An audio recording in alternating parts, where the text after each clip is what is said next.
So our sixth session will be a panel discussion. It will be about competing in a global market. It will be moderated by Dr. Hassan Bayrakdar. He's the Managing Director of Raqam Consultancy. I would like to invite him and his distinguished guest to the stage to take the role. Thank you, Dr. Hassan. Thank you very much.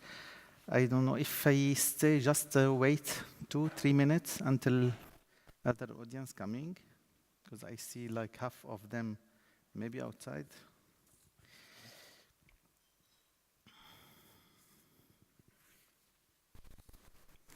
Okay, today we have, as you see in the program, we'll have another sessions where we speak especially about from the factory, from the companies themselves. We will hear from them how to ensure that they will be sustained in the market, how they will dominate. Sometimes depends in the short term, medium term, and long term, how they are working already in their plan to ensure that they are competing, especially with maybe other companies where they have, for example, especially the company, they are not doing the good quality product, and they try to be more sustained on the field. Let me introduce first, I will introduce by name and function. This will introduce the panel. Sorry. Yeah, we have Mr. Rajnish Ohri. He is the Managing Director of Hain Celestial, and this is for the IMEA region. And we have Mr. David Benland. He's Managing Director in Middle East and Asia Pacific for Scholler Albert. And we have Mr. Amir. Mr. Amir Sotoudeh, he is the Managing Director of Multivac. Yeah, Multivac Middle East. I don't know how it's pronounced here. Yeah, and last not least, Mr. Fahrettin Ertik, the Vice President of Supply Chain Manufacturing for Pladis Global, which is a group of companies. Thank you very much for attending. I will stay here just to try to get some maybe question first between us, then after that we will leave the questions to the audience. Let's talk about the question. I think they are already in the program, but maybe we'll try to make more clear about the competitiveness, what you are doing beyond what you have in the previous period. In case of you have anything you are doing to be like with the technology, what we know that for other companies where they are disappearing now in the market, how you work. Maybe we can start with you, Mr. Jones. Yeah, good afternoon, everybody. Thank you for introducing me. Well, I come from a company which is basically in food manufacturing. We are a food company based out of New York. And our products are all, 99% of our products are either natural or organic. So we are very much connected with what's happening in the world today in terms of trends of food eating, etc. To me, for example, anybody talks about food technology and food manufacturing, I kind of break it into two aspects of it. One is the aspect of manufacturing and technology, which I believe is like a commodity today because it's just about cost. And the other is the manufacturing story which you build up for your consumer. So the important aspect today is what's the manufacturing story which you build up for your consumer. And consumers worldwide today, because we operate in over about 75 countries And we cater to the millennial population, which is the new trended food population. We believe that the manufacturing story for the consumers today is about environment sustainability. How are you producing? It's not just about the technology and the machinery, but how are you producing? What's your programs on waste management? What's your programs on alternate energies? So I guess that's the big story today as we go forward in the future. And as a company, we put a lot of emphasis on that. We just commissioned a plant in India on snacking, and 95% of water is recycled in the plant.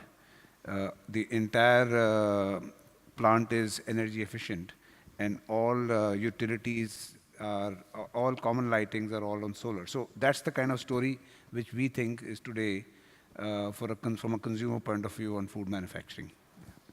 Okay, Mr. David. Yeah, I think there's very much two sides to competitiveness. One is the position of your company in the marketplace, and the second is the cost of producing the product that you're selling. So you have to address both sides of it, but I think where I'm coming from, Charlotte Alibert is producing what we call returnable transport packaging, which is, put simply, plastic pallets and plastic crates, although that description does it a great disservice.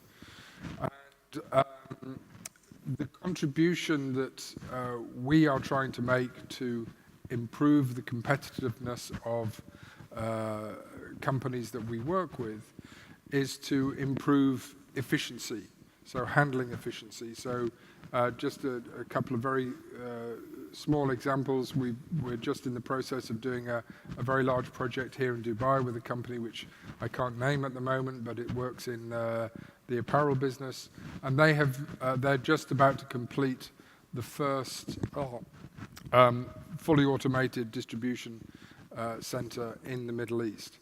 And they have calculated that their return on investment is something like 18 months, I think, 18 to 24 months. And this is on a huge investment. And after the return on their investment, then that is a pure contribution to ongoing profitability. And they have done that obviously by a huge amount of automation, but by also investing in the returnable transport packaging systems that we are providing. Another example I can talk about in Thailand with a company that you may be familiar with, Tesco Lotus, large retailer.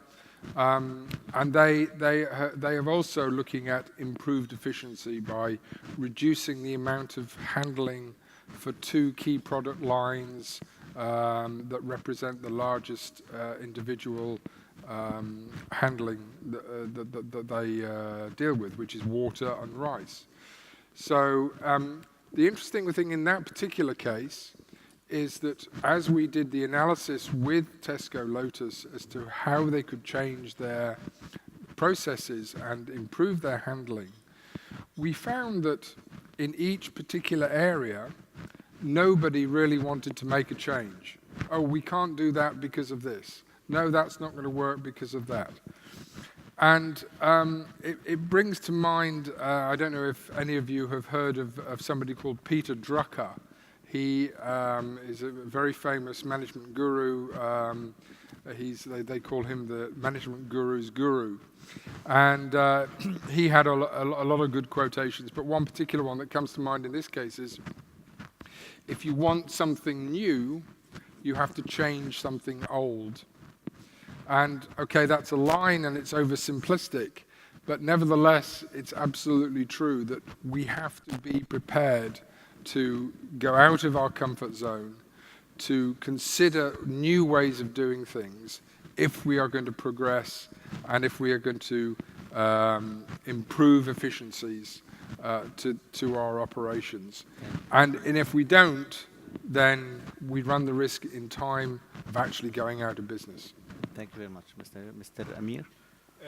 Yeah, this is a very interesting topic we are talking about, and we are in the field of packaging. And to summarize so far what we discussed, what we see in the market and the producers need to look after is to listen to the consumer, what they are looking for. So they should listen to the market, they should follow the trend, and this is what is happening right now in the global market. And you see all the market leaders in the food sector, they are moving to that direction. They listen to the consumer habits, what they want to use, and how they can deliver such services. So to make sure that they can deliver the right product to the hand of the consumer on the complete cycle. So it's from the production side with the product which they have for that product, right package, right delivery until the final channel to go to the basket of the consumer. And this is what everybody needs to look at to deliver the right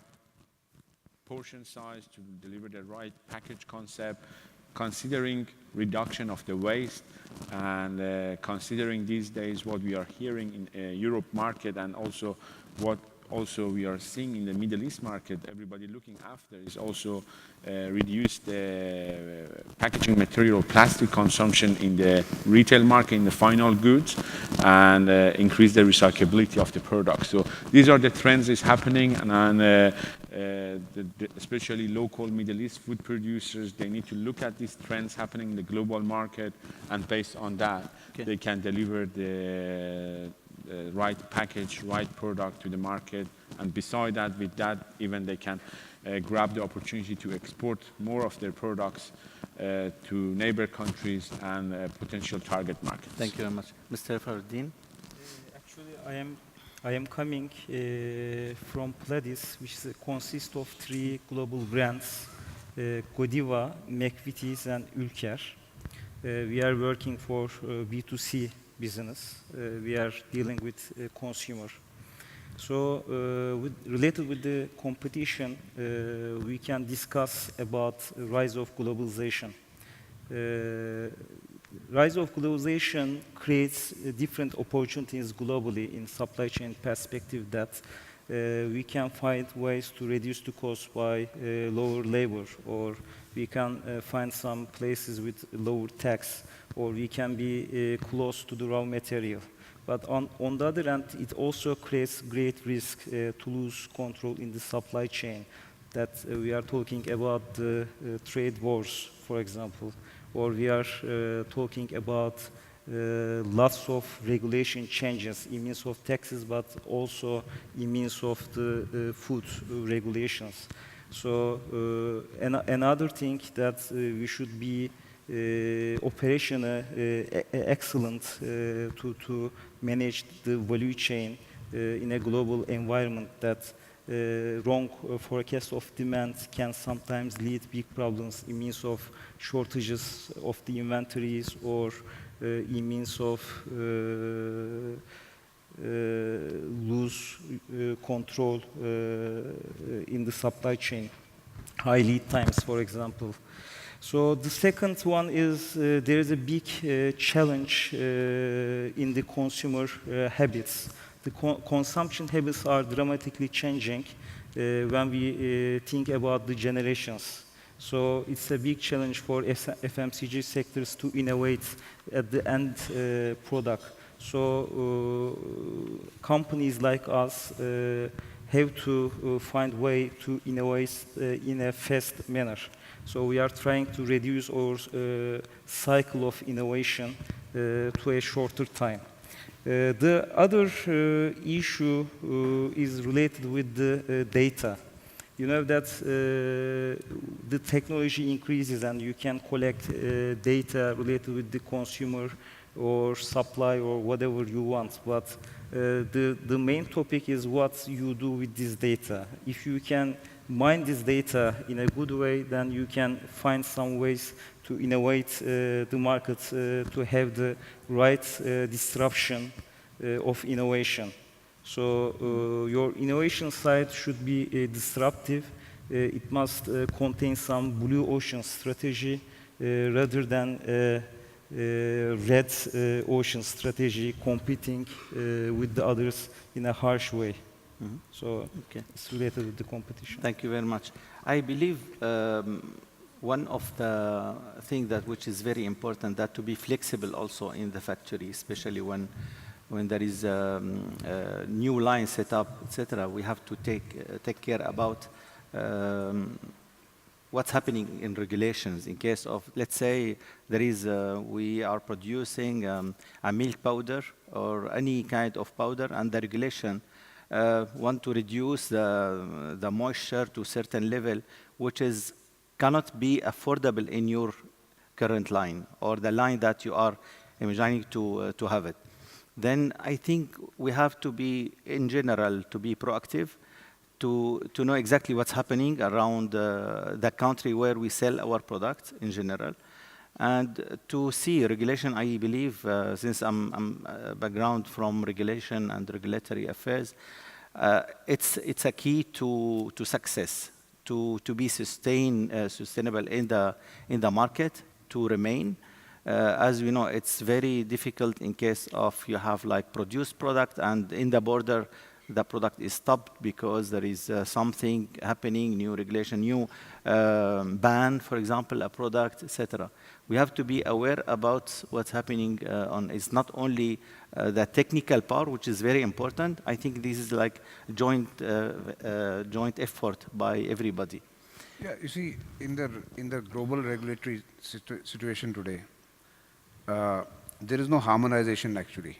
Okay, every continent and every country works on a different regulatory environment. So you're right that there has to be a flexibility in terms of to meet the standards of the different countries. But that's the biggest challenge today if you're a global manufacturer, because what works in Europe may not work in US and may not work in the Middle East or may not work in the South Asian. So flexibility of production and making sure that you are fully on top of the regulatory environment is very, very critical today in a global manufacturing environment. Yeah. And also maybe changing the habit of the consumers, how it is like now we are going to the health and wellness, for example. A lot of people, a lot of consumers want to have like more healthy products. It's where we have to, I mean, every company to go through it and to see exactly what's happening on the habit of the consumers. Maybe you can explain more about this.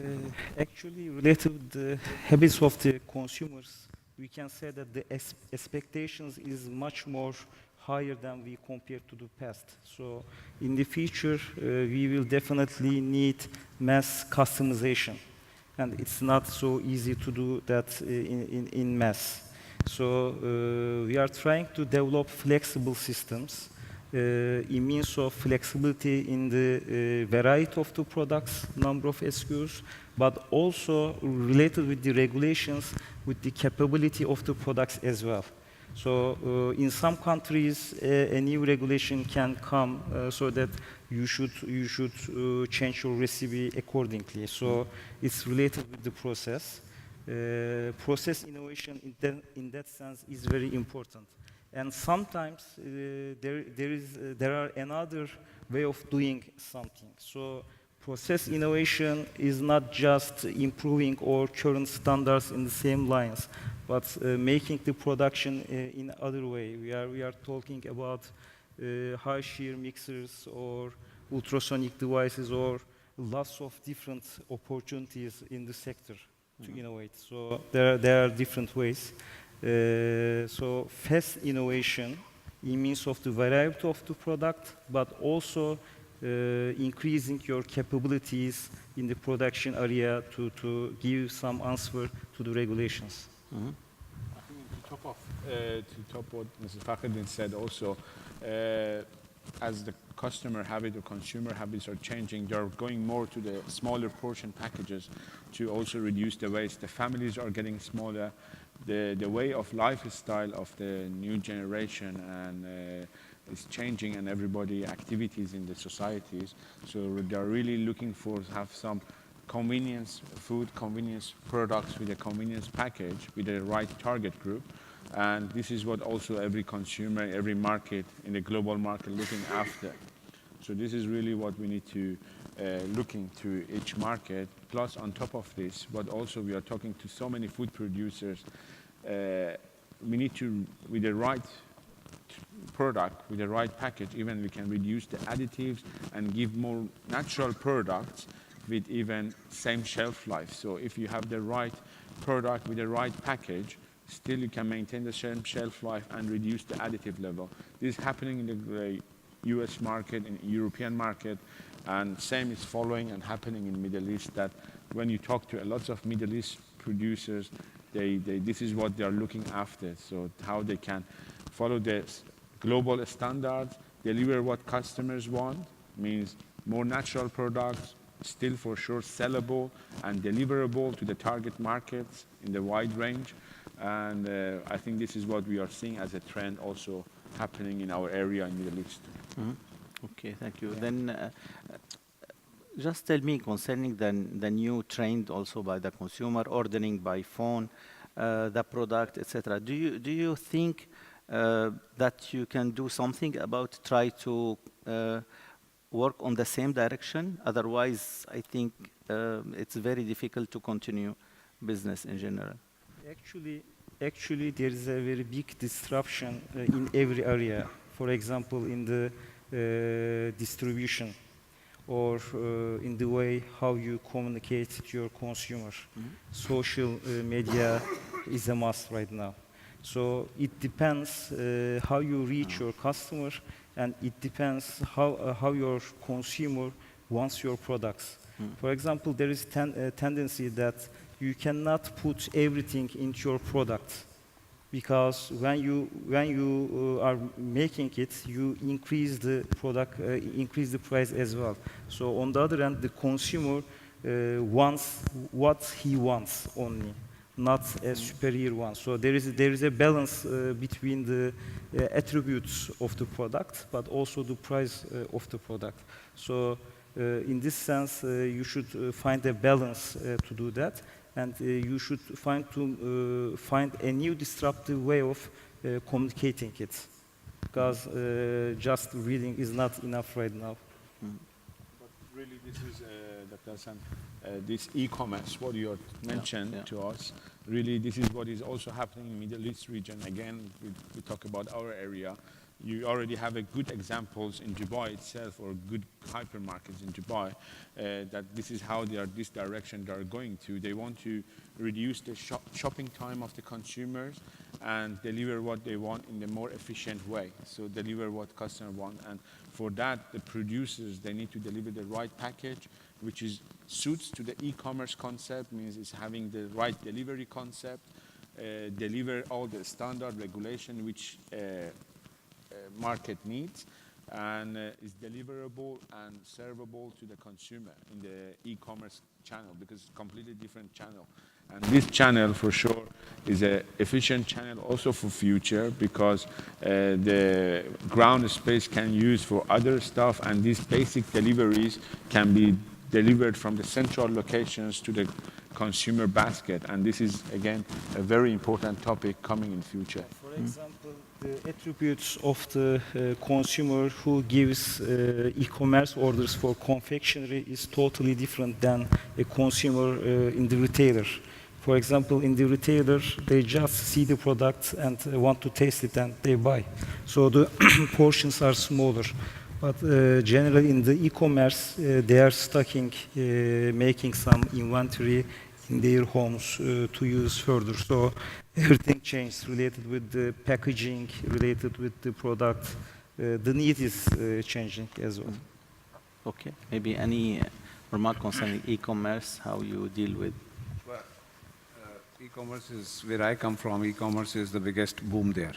Walmart has just invested $16 billion in India to acquire a company which is the biggest investment Walmart has done ever. And Amazon is doing $5 billion investments and burning cash every day. So the trend on e-commerce is, of course, very strong. But I think the technology to make sure that your product is directly linked to the consumer is all about the consumer's need to squeeze the time of delivery. So if your manufacturing system does not, so come back to the flexibility, Do you have the flexibility to do your manufacturing system to deliver to the consumer's need? And then supply him on demand, because you need shopping time reduced, you need easy convenience. So I think it's all about flexibility at the manufacturing level. And e-commerce will force people to go that way. If you don't go that way, then you have nothing but to search shop. E-commerce will force you there. So the big trends on, you talked about a little while ago about consumer trends and food habits, etc. I think the topic today about is your factory holding you back is clear.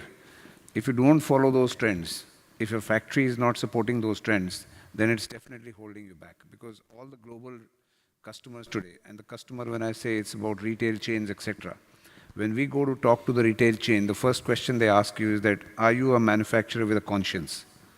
Do you have a conscience that you are producing, which the consumer is today looking at?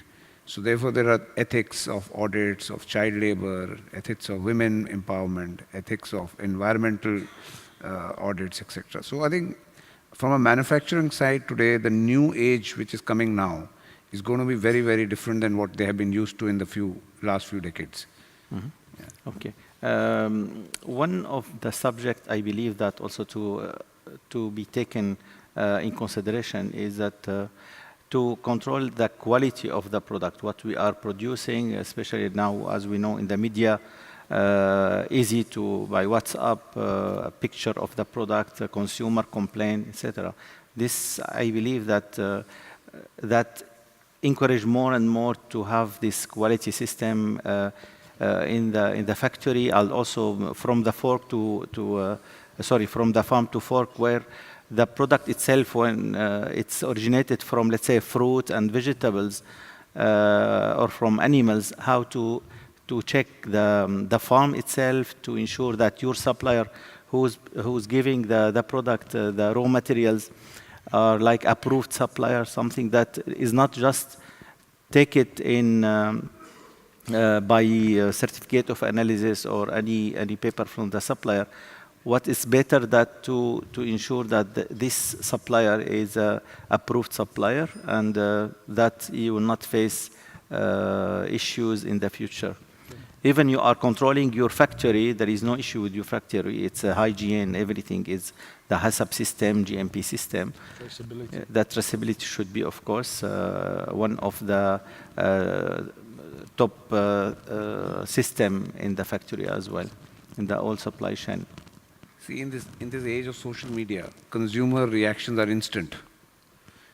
If your product does not meet the specification, so you're on social media instantly.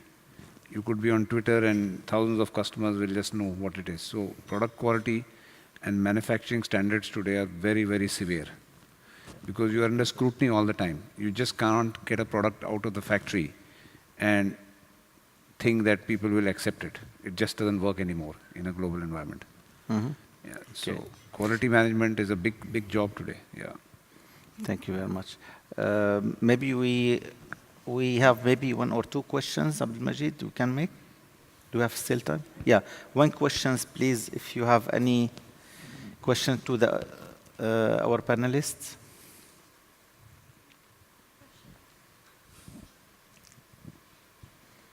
Okay, thank you very much. Thank you for all this advice. Thank you.